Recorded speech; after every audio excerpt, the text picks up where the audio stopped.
The moment my sister tapped her champagne glass and stood up at my wedding reception, I felt something shift in the room. Not dramatically. Not the way things shift in movies, where the music stops and everyone turns in slow motion and the lighting changes. It was smaller than that. A ripple. The kind you feel before you see it. My husband Daniel had just finished his vows 20 minutes earlier and I was still holding the warmth of that in my chest, that particular fullness that comes from standing in front of everyone you love and saying out loud the thing you have been certain of quietly for years. I was happy in a way I had not expected to be so completely. I had planned this wedding for 14 months. I had done everything carefully, the way I do everything, and it had gone exactly right.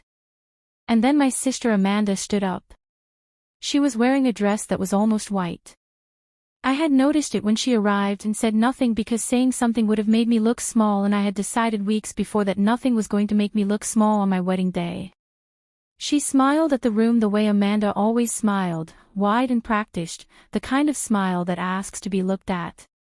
She said she wanted to share some exciting news. She said she hoped I would not mind her stealing the spotlight just for a moment. And then she announced to every single person in that room that I was pregnant. I was not pregnant. I was not pregnant, I had not told anyone I was pregnant, and I was not planning to be pregnant for at least another year because Daniel and I had discussed it carefully and agreed we wanted time together first. There was no pregnancy. There was no news. There was nothing except my sister standing in the middle of my wedding reception with a champagne glass and a smile, watching every head in the room turn toward me with a mixture of excitement and confusion and the particular invasive hunger that people get when they think they are about to witness something private made public. My mother, sitting at the family table 12 feet away, looked at her hands. That was the moment. I did not know it yet. But that was the moment everything started. Welcome to Hidden Blood Revenge. My name is Emma Hayes. I am 34 years old. I am a school teacher. I have been married to Daniel for 2 years and 3 months, and I am, for the record, still not pregnant, and that is entirely our own business. And this is the story of what I found out in the weeks after my wedding, and what I did about it 2 years later at a Christmas dinner that nobody at that table will forget for the rest of their lives. But before the Christmas dinner, I need to tell you about my mother and my sister and the particular architecture of how they have always worked together. The family dynamic. My mother raised 2 daughters largely alone after my father left when I was 7 and Amanda was 10. I do not say this to excuse anything that came later. I say it because it is the context without which nothing else makes sense. My mother was a woman who had been left, and that experience shaped her in ways she never fully examined or acknowledged, and the most significant of those ways was this: she needed to be needed. Amanda understood this instinctively from a very young age. Amanda was the daughter who called every day. Who asked for advice she never intended to take. Who framed every decision as something she could not possibly manage without our mother's guidance. Amanda was helpless in the particular way that certain people are helpless, strategically, selectively, only when it kept someone close. I was not that daughter. I loved my mother genuinely and completely, but I had also, by necessity, become independent early. When my father left, I watched my mother fall apart for 2 years, and I understood at 7 years old that falling apart was something I could not afford. So I held myself together. I got good grades without being reminded. I managed my own schedule. I solved my own problems. I was, as my mother told people with a mixture of pride and something I could never quite name, the easy one. The easy one. The capable one. The one who does not need anything. I had heard variations of this my entire life, and I had accepted it as a compliment because I did not yet understand that in my family it was not a compliment. It was a classification. It meant I had been sorted into a category that required less attention, less worry, less investment. It meant that when Amanda needed something, the family reorganized. When I needed something, I was already assumed to have handled it. By the time I was planning my wedding, I had been the easy one for 27 years. I had planned the entire event myself. My mother came to one venue viewing and spent most of it on her phone because Amanda had called with a problem that needed immediate attention. My sister was my maid of honor because family is family, and I had believed, going into that day, that whatever complicated history lived between us could be set aside for 14 hours. I was wrong about that. Amanda stood up at my reception and told 200 people I was pregnant, and the room erupted in the warm, noisy way rooms erupt when they think something wonderful is happening, and I sat in the middle of it all with a smile fixed on my face and Daniel's hand finding mine under the table, and I thought very clearly and very calmly, she planned this. What I did not think yet, because I was not ready to think it yet, was the question that would keep me awake for the next 3 weeks. Who told her to? I did not confront Amanda at the wedding. I want to be clear about that because I think it matters. I did not pull her aside during the reception and demand an explanation. I did not make a scene. I did not cry in the bathroom or grip Daniel's arm and whisper furious things into his ear while the band played. I smiled for photographs. I danced with my husband. I cut the cake and fed him a piece and laughed when he got frosting on his nose, and I was present for every single moment of my wedding day because I had planned it for 14 months and I had decided that nothing and no one was going to take it from me. But underneath all of that, something was running very quietly in the background. I was thinking. The question was not whether Amanda had done it deliberately. I had known my sister for 34 years and I understood her the way you understand a climate you grew up in, not because you studied it but because you have felt every variation of it on your skin. Amanda did not do things accidentally. She did not make announcements without calculating their effect. The announcement had been timed perfectly, placed between the toasts and the first dance, in the window of maximum attention when every guest was warm and receptive and looking for something to feel. She had held that champagne glass like a prop. She had practiced that smile.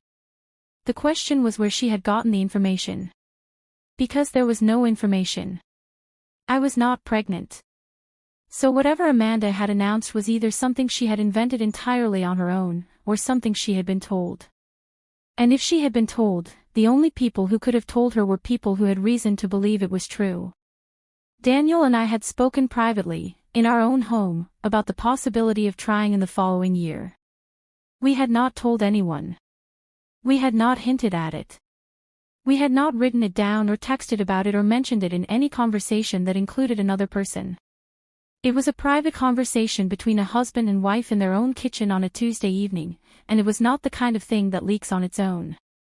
I spent 3 weeks after the wedding going over every conversation I had with every person in my life in the months leading up to the wedding. I did it methodically, the way I approach things, making a list in my head and working through it item by item. I was not angry yet. Anger comes when you have confirmed something. I was still in the stage before anger, the stage that is colder and more focused, the stage that is just looking for the truth. I found it on a Sunday afternoon, 3 weeks and 2 days after the wedding. The recording. My cousin Patrice called me to catch up, the way she did every few weeks, and somewhere in the middle of the conversation she said something that she clearly assumed I already knew. She said she was glad my mother had been so excited about the news before the wedding. She said it was sweet that my mother had told Amanda because she knew Amanda would want to celebrate properly. I kept my voice completely even.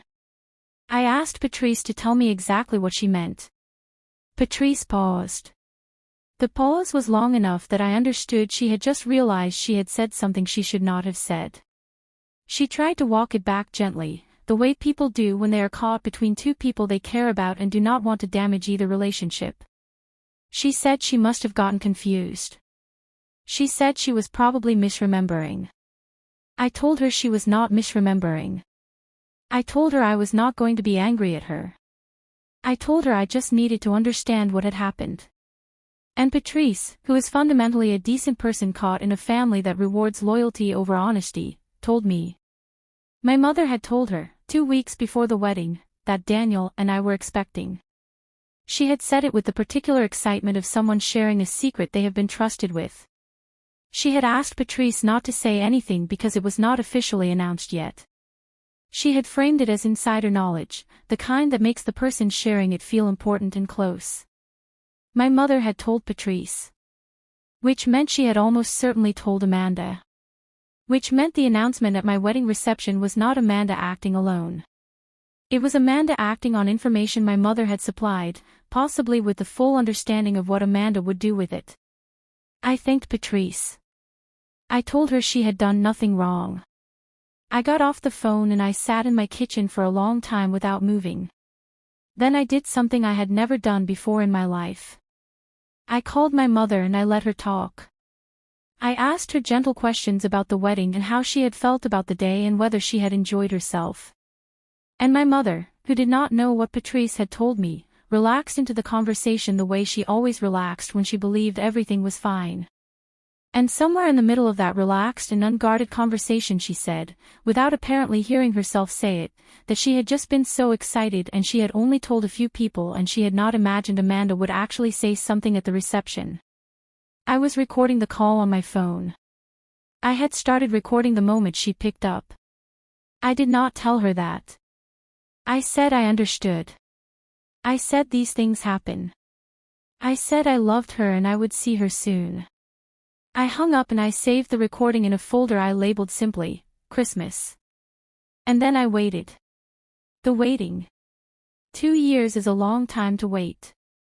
I want to be honest about that because I think people sometimes imagine revenge as a hot impulsive thing, something that happens in the moment, something driven by fury.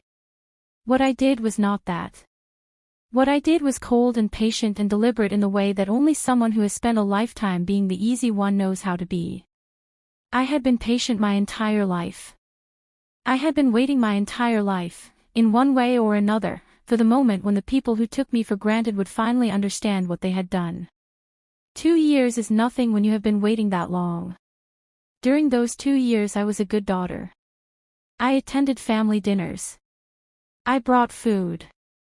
I asked about Amanda's life with genuine interest. I sat beside my mother at Thanksgiving and helped her with the dishes and listened to her talk about Amanda's problems with the patience of someone who has made a decision and does not need to perform their feelings about it. Daniel knew. I had told him everything the night after Patrice's call. He had sat across from me at our kitchen table and listened without interrupting, and when I finished he was quiet for a moment and then he said whatever I decided he would support completely. That was all he said. It was everything I needed. I kept the recording safe.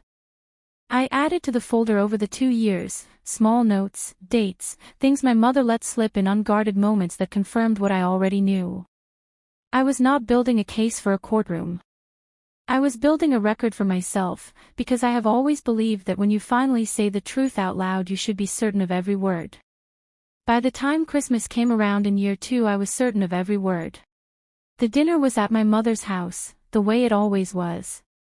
She had the same tablecloth she used every year, the red and gold one with the small embroidered stars at the corners that she bought the Christmas after my father left, the one she brought out every December like a quiet declaration that the table was still set and the family was still whole.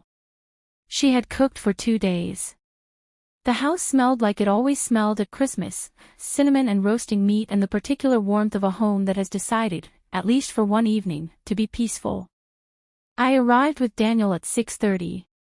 I brought a bottle of wine and a dessert I had made myself and I hugged my mother at the door and told her the house looked beautiful because it did and because I meant it. Amanda was already there with her husband Marcus, sitting in the living room with drinks, relaxed and comfortable the way people are comfortable in a place where they have always been welcome without condition. Amanda hugged me.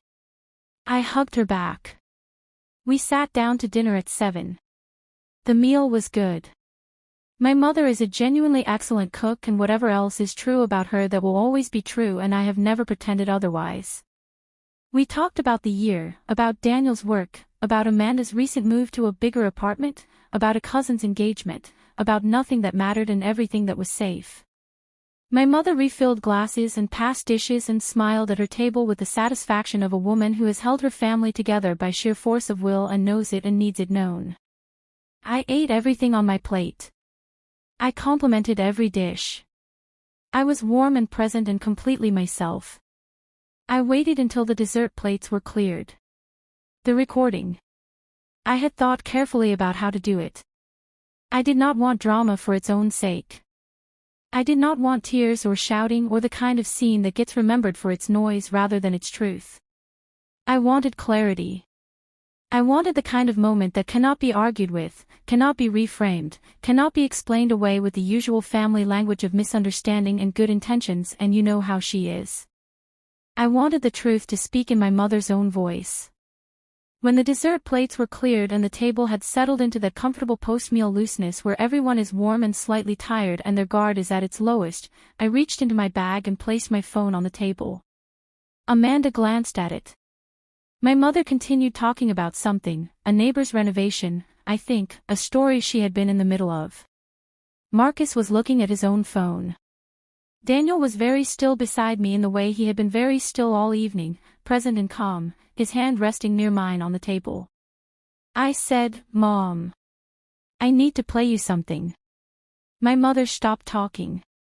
She looked at the phone on the table and then at me, and something moved behind her eyes, something quick and unidentifiable, gone before I could name it. I pressed play. Her own voice filled the room. Warm and unguarded and completely certain of itself, the way voices are when they believe they are having a private conversation with someone safe. I had not edited it. I had not trimmed it or shaped it. I played the section where she said she had just been so excited. Where she said she had only told a few people. Where she said she had not imagined Amanda would actually say something at the reception. 43 seconds. I let every one of them play. The silence. The silence afterward was the longest I have ever sat inside. Amanda had gone completely still. She was holding her wine glass and she did not put it down and she did not drink from it. She was looking at the center of the table. Marcus had put his own phone away. Daniel had not moved. My mother's face went through several things in quick succession. Surprise first, the genuine kind, the kind that does not have time to arrange itself. Then something that might have been shame if she had let it stay long enough. Then, because she is my mother and this is how she has always survived, the beginning of a reframe. I could see it happening. I had watched her do it my entire life. The slight adjustment of posture. The breath that prepares a response. I spoke before the response came. I said, "I am not angry." I said it quietly and I meant it completely because by then I was not angry. Anger had been present 2 years ago, in the weeks after Patrice's call, and I had sat with it and examined it and let it burn down to something cleaner and more useful. What I had now was not anger. It was clarity. I said, on my wedding day, in front of 200 people, my sister announced something private about my body and my marriage that was not true and had not been shared with anyone. And the reason she had anything to announce was because you gave it to her. You took a private conversation between a husband and wife and you turned it into something you could share because sharing it made you feel close to people and important to them. You did not think about what it would cost me. You did not think about me at all. My mother opened her mouth. I said, "I need you to let me finish." She closed it. I said, "I have spent 34 years being the easy one.